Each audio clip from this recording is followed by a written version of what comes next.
kapayapaan sa ating mga sarili at sa buong sanlibutan. Isang manigong bagong taon sa ating lahat mula sa inyong himpilan na nagmamahal. Your friendly neighborhood station, Radio Natin. Serving the Philippines. This is MBC Media Group's Radyo Natin Nationwide, a member of the KBP. Radio Natin Nationwide.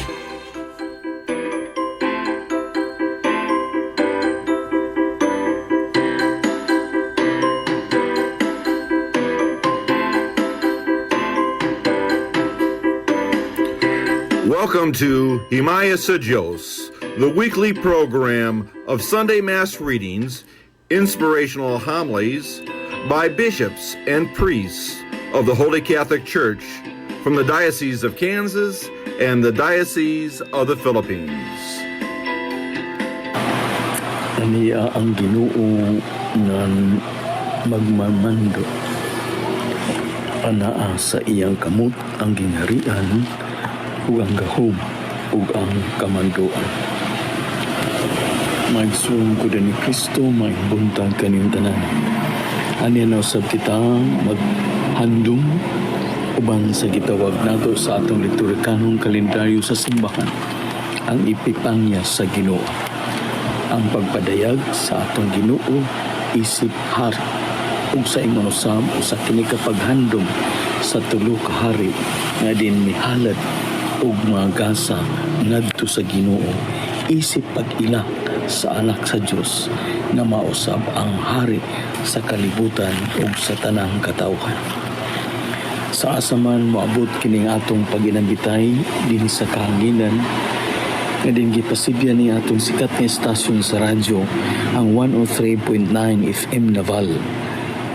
Sa mga kaigsunan nato ng kahigayon sa pagpaminaw ni nga atong programa sa kahanginan, nagipasugdahan sa Missionary Brothers of Perpetual Help sa Diocese of Kansas, USA, uban sa Holy Catholic Church Apostolic See of the Philippines.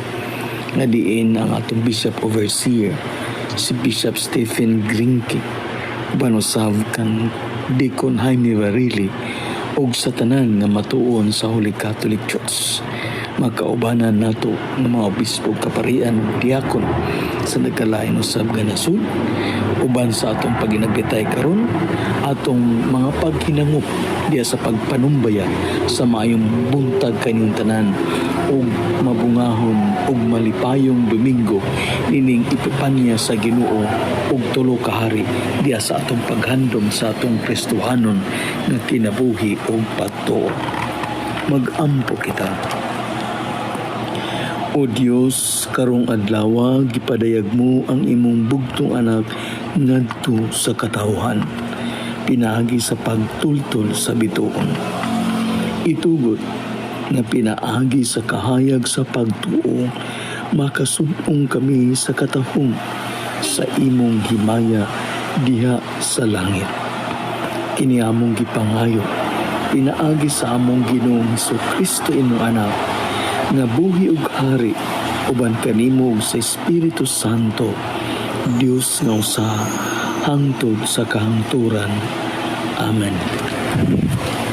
Sa imong usab madasigon kita nga maminaw sa mga balaang pulong sa Ginoo uban sa mga basahon nga gilatid nining Domingo sa Epipanya o pagpadayag sa Ginoo ug Domingo usab sa tulo ka hari, nga diin mahimo untag ang atong tagsa-tag sa kaugalingon magaila sa Ginoo uban sa pagpadayag sa atong kinabuhi isip gasa ngadto sa Dios, nga diin maoy tuyo ug tumong sa atong Kristohanon usab nga kinabuhi.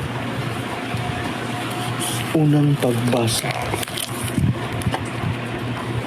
Kinutlo gikan sa basahon ni Propeta Isayas.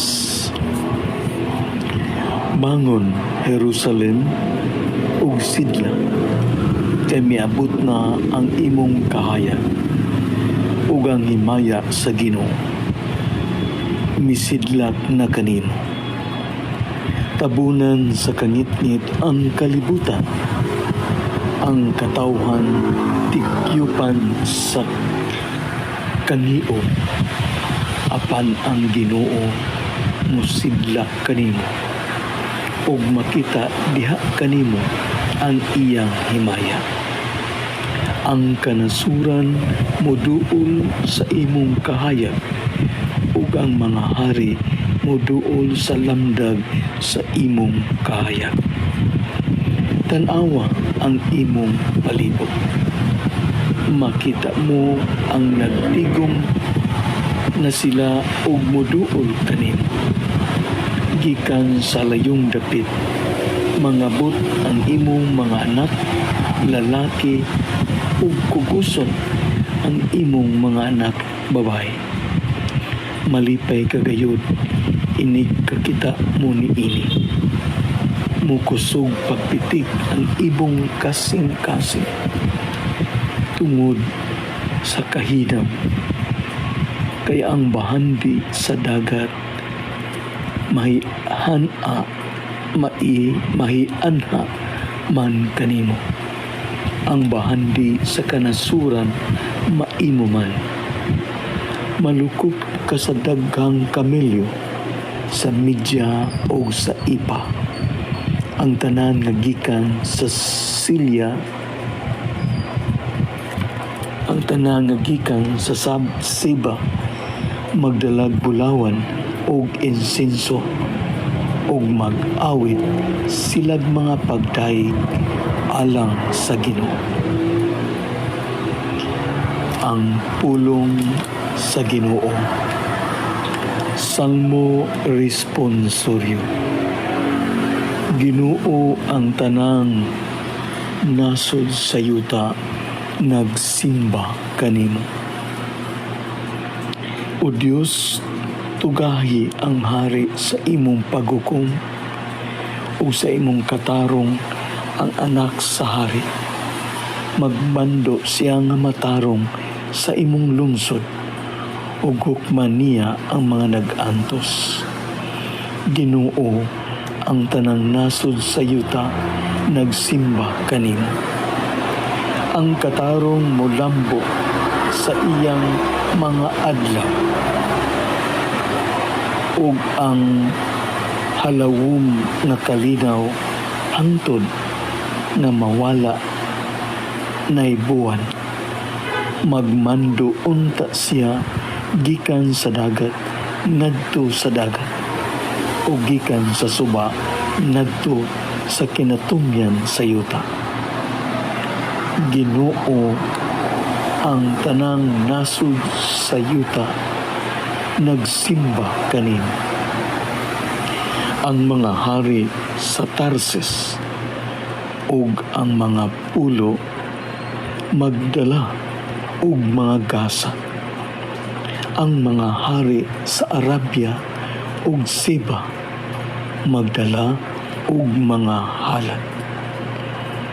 Ang tanang mga hari magsimba kaniya. Ang tanang mga nasod mag-alagad kaniya. Ginoo, ang tanang nasod sa yuta, nagsimba kanimo. Kay magluwas siya sa kabus kung magsangpit siya, og sa nag-antos diha na walay mutabang kaniya. Maluoy siya sa kabus, ug sa kabus luwason niya ang makinabuhi sa kabus. Ginoo, ang tanang nasod sa yuta, nagsimba kanimo. Ikaduhang pagbasa. Kinutlo gikan sa sulat ni San Pablo ngadto sa taga Efeso. Sa walay duha-duha nakadungog kamo na ang Dios pinaagi sa iyang grasya. Naghatag kanako niining buhata alang sa inyong kaayuhan. Gibutyag o gipadayag sa Dios kanako ang iyang tinago nga laraw. Sumala sa gisulat ko na kaninyo sa daklit. Kaniadto wala kini ibutyag ngadto sa mga tao.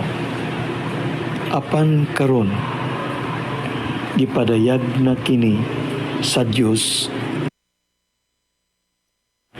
Kaniadto wala kini ibutyag ngadto sa mga tao. Apan karon gipadayag na kini sa Dios pinaagi sa Espiritu ngadto sa iyang balaang mga apostoles ug mga propeta. Ang tinago mao na pinaagi sa Ebanghelyo ang mga dili Hudiyo sama sa mga Hudiyo makadawat usab sa mga panalangin sa Dios. Mga bahin sila sa usa lamang kalawas ug makaambit sa saad sa Dios pinaagi kang Kristo Jesus.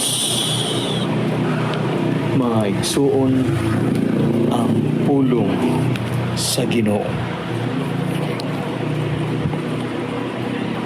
Nakakita kami sa iyang bituon didto sa silangan.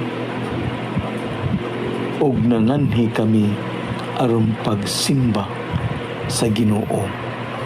Alleluia. Ang Ginoo maanaa kaninyo. Ang santos nga Ebanghelyo sumala ni San Mateo.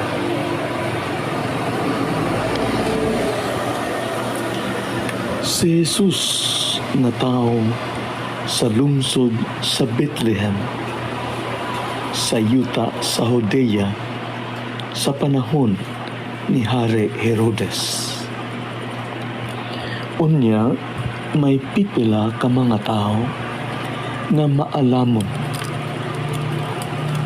bahin sa mga bituon nangabot sa Jerusalem gikan sa sidlakan ug nangutana. Hain man ang bata nga natawo na maoy mahimong hari sa mga Hudeyo. Nakita namo ang iyang bituon sa pagsubang niini didto sa sidlakan. Ug moanhi kami aron pagsimba kaniya. Sa pagkabati ni Hari Herodes niini, wala siya mahimutang. Ingon man ang tibuok Jerusalem. Gitigom niya ang mga pangulong pari ug ang mga magtutudlo sa balaod ug gipangutana niya sila. Asa man matao ang Mesiyas? Sila mitubag sa lungsod sa Bethlehem sa Judea. Mao kini ang gisulat sa propeta. Ikaw, Bethlehem, sa yuta sa Huda, dili kaiwit sa mga dagkong lungsod sa Huda. Kay maggikan kanimo ang usa ka pangulo nga maoy magmando sa akong katawhan, ang Israel.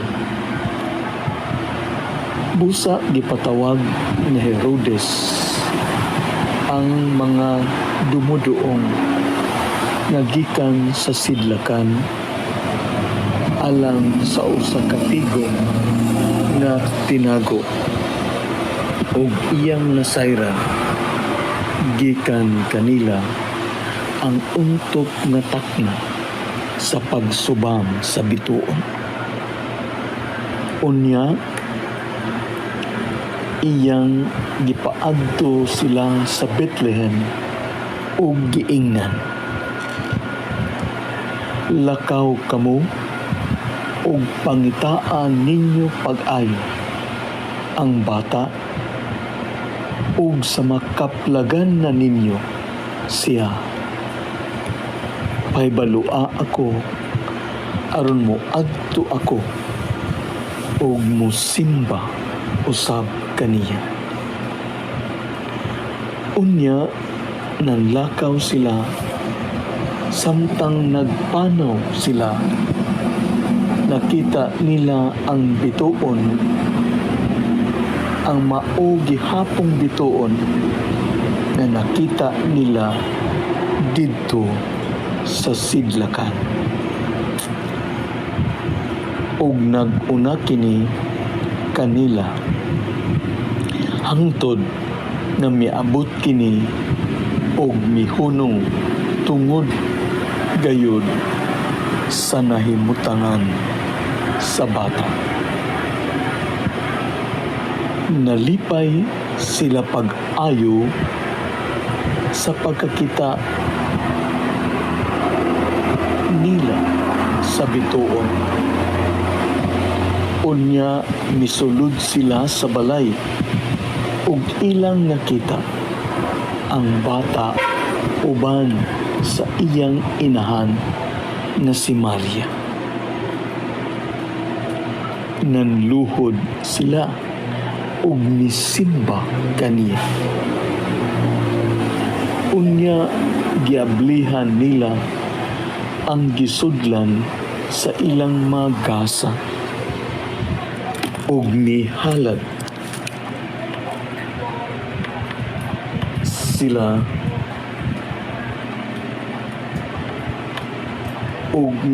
sila kaniyag bulawan, insenso ug mira. Pinaagi sa damgo gipahimatngunan sila sa Dios sa dili pagbalik ngadto kang Herodes. Busa na mauli sila agi sa laing dalan. Mga igsuon ko diyan ni Kristo, ang Ebanghelyo sa Ginoo. Sa atong paminaw uban sa mahinuklugong pagpamalandong sa atong Ebanghelyo. Nining mga basahon nga gihanay nining Domingo sa pagpadaya sa Ginoo isip hari nga ato sang gidasunan sa paghandom sa Domingo sa tulo ka hari.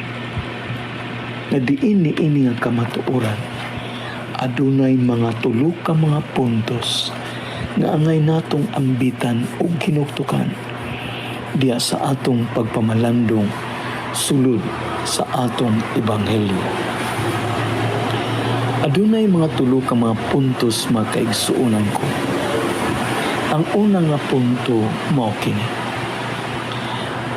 nga atong makita na ang atong Ginoo nagamit sa kinaiyahan aron siya makaplagan.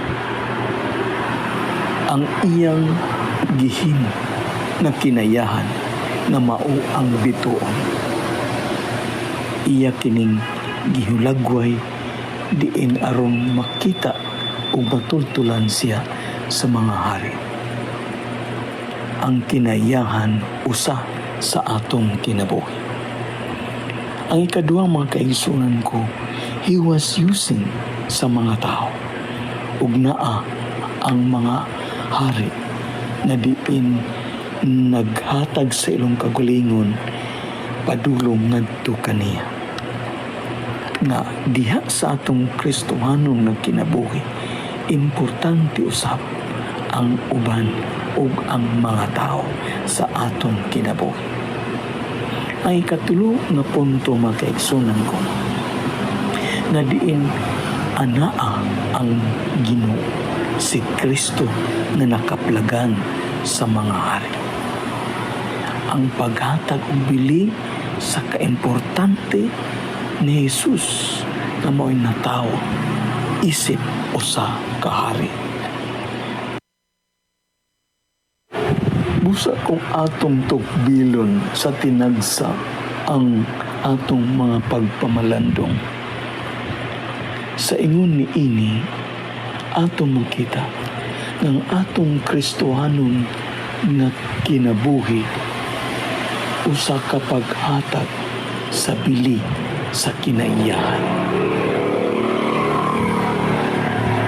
Maunang atong madungog sa atong ebanghelyo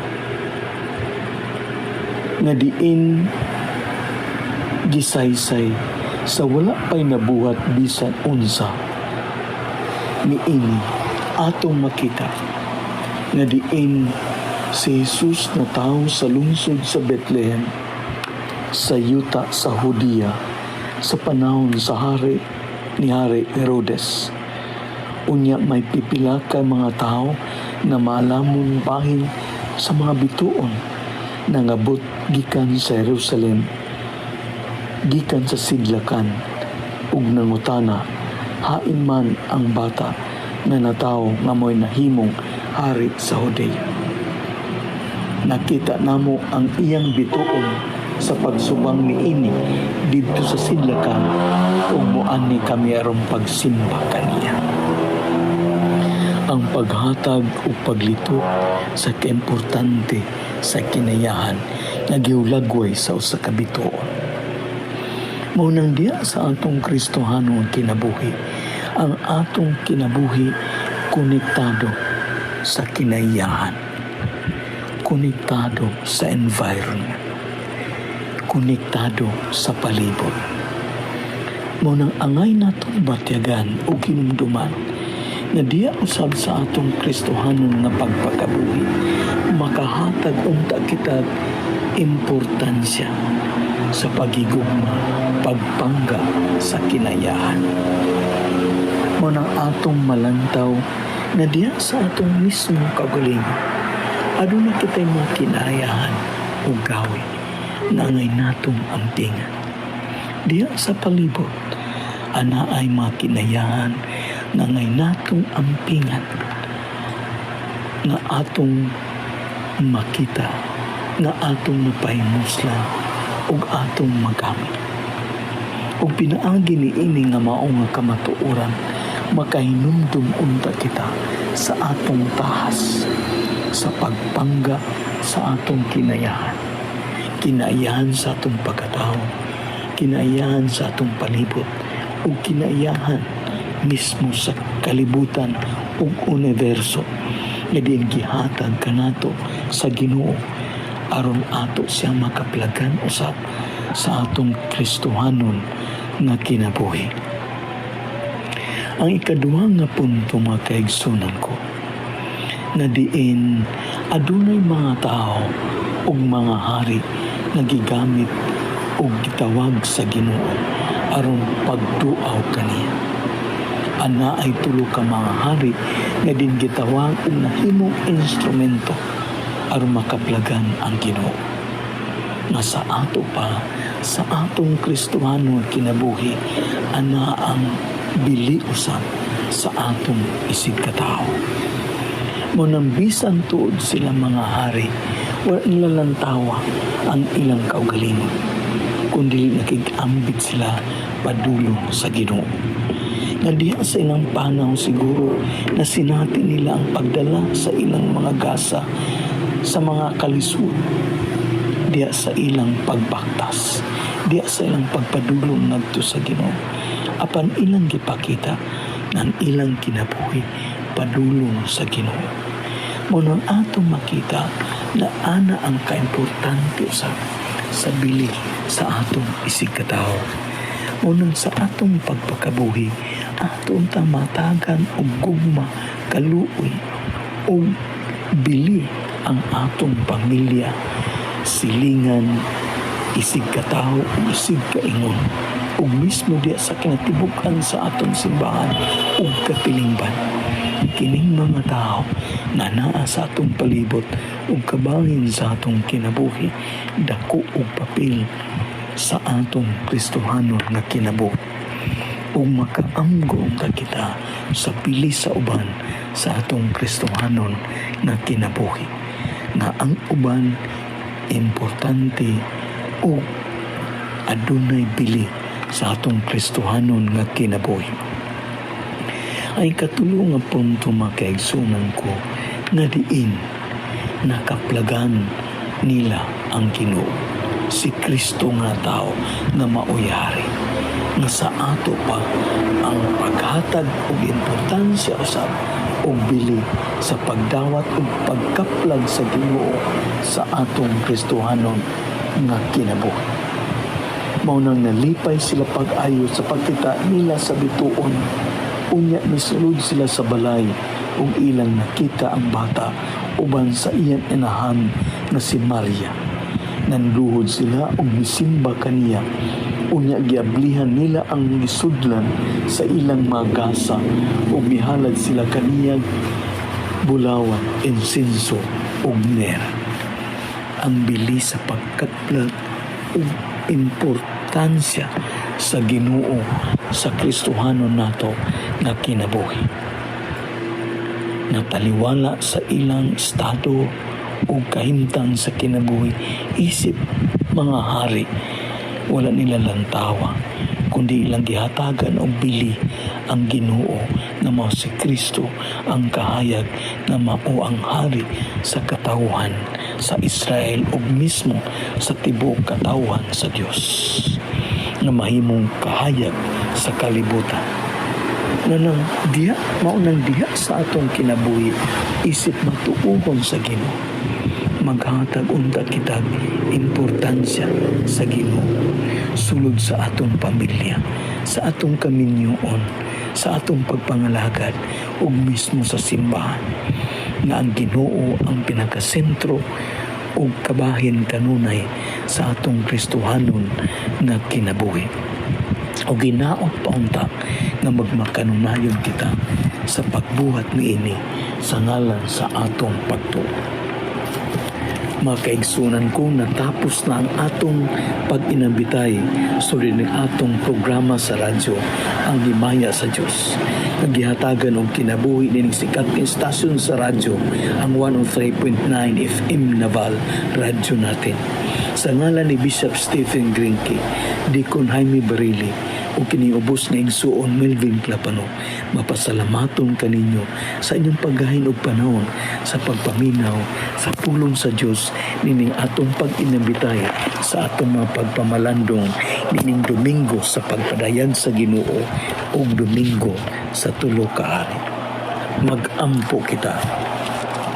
Ginoo sa kanunay ug sa imong tanang dapit, nag-unang kakanamo pinaagi sa langit nung kahayag. Itugot nga mapalandungan namo sa puti nga pagtuog, magpuyo kami sa kinabuhi na bugos nga pagigugma sa misteryo na among gisalmutan, kinamong gipangayo pinagi ni Kristo na among Ginoo. Amen. Kaninyong tanan, makaigsunan ko ni Kristo, daghang salamat o himaya sa Dios.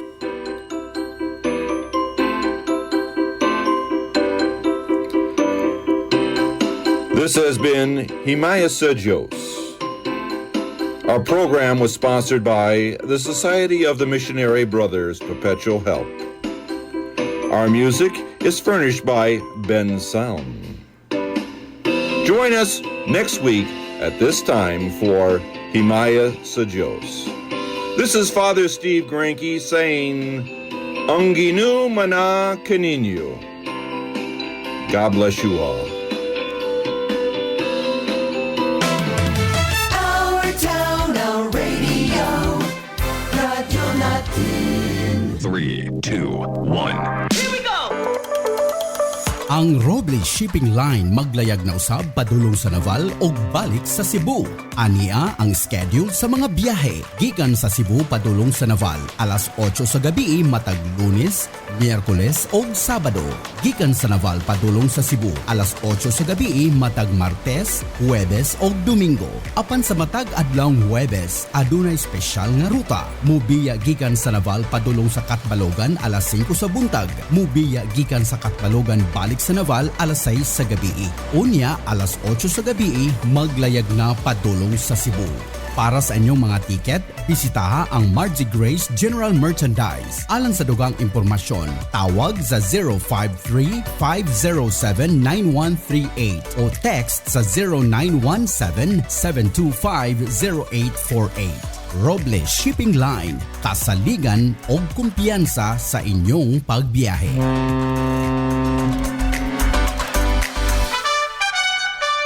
Good news sa atong mga mag-uuma. Mapalit na sa Margie Grace General Merchandise ang fertilizer nga 414 Complete Fertilizer, 1620 Fertilizer o Urea Fertilizer. Mga produkto sa Philpost. Abono sa palay, kinahanglan ang mga produkto sa Philpost. 414 Complete Fertilizer, 1620 Fertilizer o Urea Fertilizer. Mapalit sa Margie Grace General Merchandise na himutang sa Barangay Santissimo Rosario, Naval, Biliran.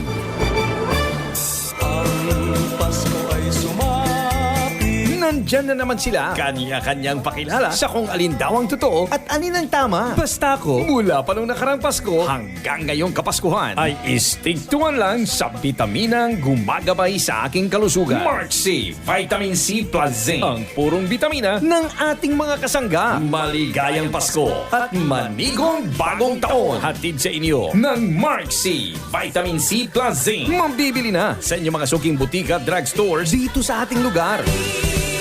Ang mensaheng ito ay hatid sa inyo ng Mark C. Ascorbic acid plus zinc is the generic name of Mark C. If symptoms persist, consult your doctor. Diabetic ako for 12 years, katapos high blood, tapos na pneumonia. Saka maganda ang pakiramdam, magaan na sa katawan mula nung magkaano ko ng cleansing. Dati, nung pag-umpisa ko, natatakot ako. Pero nung malamang ko na hindi pala nakakatakot, tuloy-tuloy na hanggang ngayon. Hindi na ako nag-ano ng maintenance ng synthetic. Magpa 5 years na. Nakatulong talaga. Malaking tulong yan. Cleansing formula. Maganda. Salamat kay Doc Ed dahil kung wala itong na-discover niya, siguro wala na rin kami may mga sakit na dati lubha. Ako si Edna Bibero, taga Tanawan, Leyte, 61 years old. Pruweba sa kaepektibo, Doc Alternativo. Bukas alas 9 ng umaga hanggang alas 5 ng hapon. Doc Alternativo para sa herbal at natural na lunas.